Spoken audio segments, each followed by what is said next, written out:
Right. I kind of wanted to record a video to kind of go as a collaboration with my Prezi because I didn't feel like I could reach as much detail as I would like in the Prezi. So I'm gonna kind of commentate or yeah, be the commentator for it. So my Prezi starts as just speaking of what I want to change being a multicultural educator, and how that plays a role in the art classroom. Art being a multicultural subject in itself, art was collaborated as not just a single country's work. It's been something that's been developed over time, and back in the ancient days, I touch on that a little bit in the Prezi, but cave paintings, that's how writing came to be. That was the first type of documentation, was just images and depictions of things. Languages was not just known, it wasn't just developed. You had to have some kind of way to display, and I guess if you want to look at it in a really literal way, I would almost consider language and writing to be an art in itself because at one point letters and symbols weren't anything. They were just lines. They were just markings. Yeah, it's kind of a tangent a little bit, but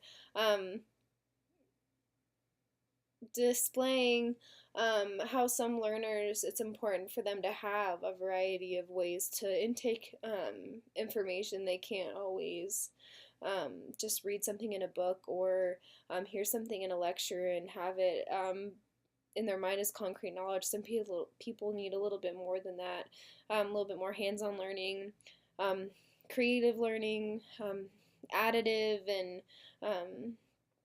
yeah, additive type of knowledge. One of my slides I mainly place a lot of emphasis on is that culture is essential in art. Art is culture. Art is a collaboration of a variety of cultures and heritages, and it's important to have an appreciation for that. I pointed out a quote in my Prezi of the Eurocentric curriculum therefore offers only one perspective and invalidates the views of other cultures. That just basically is me trying to point out how closed-minded one single path of an education is. You need to have a variety of ways to look at things and visualize things, and that's why art is so important.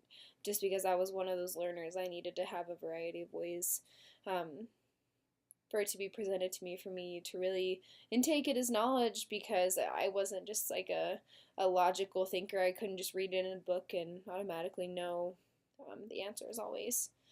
That's why it's so crucial to have a multiple perspective angle of looking at things being a teacher, because you are giving these information pathways to your students, and they have to be able to follow them in a way that they can comprehend, not necessarily all going to be the same way, never going to be the same way, just because there's so many individuals in your classrooms. It's important in multicultural education classrooms to have art, because there just needs to be visual connections as well as logical and linguistic connections for a variety of reasons.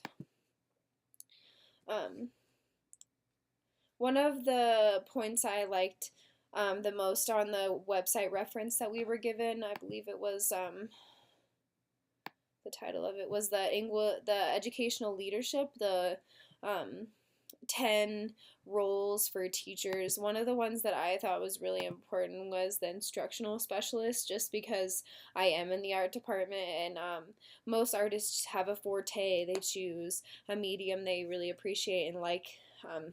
Being that I'm a studio artist, we have a primary focus as education licensed majors.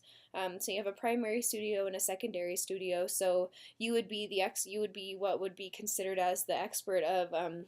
In my example, it would be photography, would be my main studio.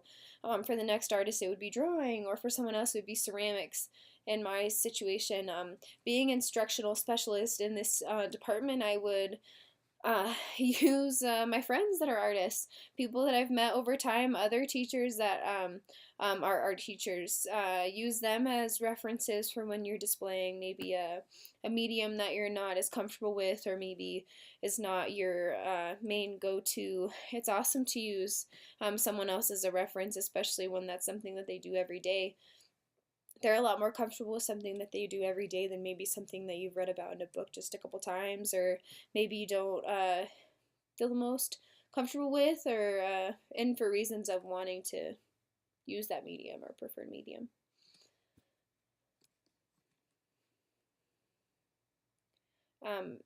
I thought it would be an awesome idea in schools to have more combination type of classes. Go kind of elaborate off of what each other is working with. For example, art classes and history classes, and art classes in science or art and literature. Being able to combine the two. A couple that I thought would be uh, I don't know, maybe not necessarily expected, but it would be an easy connection. Say if you're studying elevations and the mountain ranges, or things like that in geography, why not, while you're doing that same study in your geography class, why not visually create a topographical map in your art class, so that you guys can not only visually see the map, but you can all work to build the map so it solidifies your information. For me, if I write my notes rather than like type my notes, I seem to remember them better, and I just feel like projects like this would maybe help students make that knowledge concrete.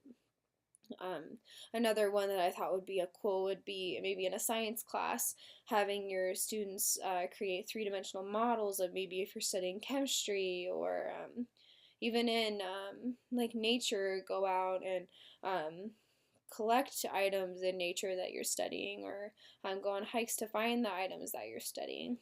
Um, Photography, taking images if you're maybe in a journalism class, or being able to draw images and illustrations for a story you're writing in your English class. There's tons of ways to make connections in the common core classes that some people find so important, and art, which is also so important, that just most of the time gets pushed to the side because it's not a common core or a state standardized test type class. Having a variety of teaching strategies when your lesson planning is always important. Considering all of your learners in your class when planning out your lesson is important, to know if you're going to have to maybe plan around having other options for students if some students have a learning disability or anything like that. Having more than one option if something doesn't work, or maybe the lesson goes faster than you plan. Or even if you don't reach everything in class, how are you going to coordinate the rest of the lesson? Maybe if your students had a little bit more discussion than you'd planned, which, don't get me wrong, discussion's always awesome, especially in the classroom. Collaborating ideas, as always. One of the other points I reach on is having a good classroom support, or a classroom supporter. It's just that extra help students may need in the class. Being a teacher, you'll have to be there for questions and little things on the side, but it's more to just be there to answer questions than to be just a supporter as well. One of the points that I thought would be highlighted a lot with having classroom support would be those ELL students, or those bilingual students maybe needing a little bit extra help understanding just in general what is going on in class, what people are talking about, because maybe people are speaking too quickly. I know when I'm around people that are speaking languages that I don't understand, everyone seems like they're talking so fast. It's hard to break down the conversation and maybe each individual word. So I can imagine that's probably a problem a lot for students when they're trying to learn new languages and be in school. Understanding and try to follow along with the conversation could, I'm sure, be difficult. So that classroom support would be awesome to slow down a little bit, take a step back, break down the lesson in a way that they can understand. Being a teacher in front of the whole class, you can do that, but sometimes it's nice to have that extra help and support. I brought out a quote in our text that I thought reached on that really well. teachers of ELLs must have knowledge about culture, knowledge about the process of learning language, skills in adapting curriculum, and understanding of the socio-political effects on their students. Um, it's just a really well-rounded quote. Just basically having an understanding of your students that are in your class and having the ability to want to understand. If you maybe see that there's a gap in their knowledge, you have to want to be there for them to close that gap. And if you can't be the one to fix that, you need to find a way that you can help them reach that success point.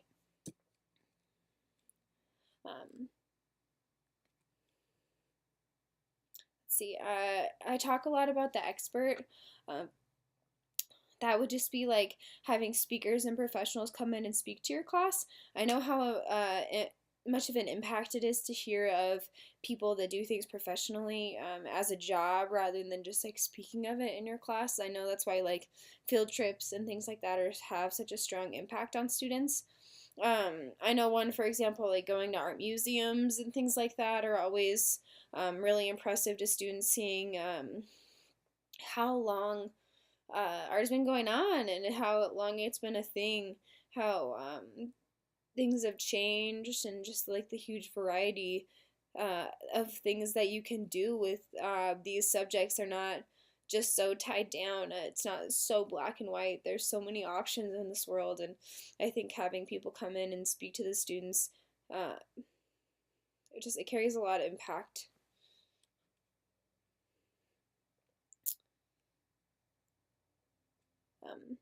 Kind of my last thing that I touch on is being a leader in schools. I've always been one to kind of want to take the lead and be the one to guide the way the lesson goes, or maybe not if it's in a classroom, it's in a different type of setting. So I've always tried to be a leader, and I feel like to become a multicultural leader, there was a quote in our book that I thought explained it really well. It's also in the text for becoming a multicultural educator. It says, effective teachers also build bridges between the content and students' prior understanding and knowledge. They do this through meaningful, culturally relevant activities and appropriate selection of instructional materials that link to a student's culture and bias free. Yeah, I just thought it was a good quote. I thought it touched on the subject really well. Otherwise,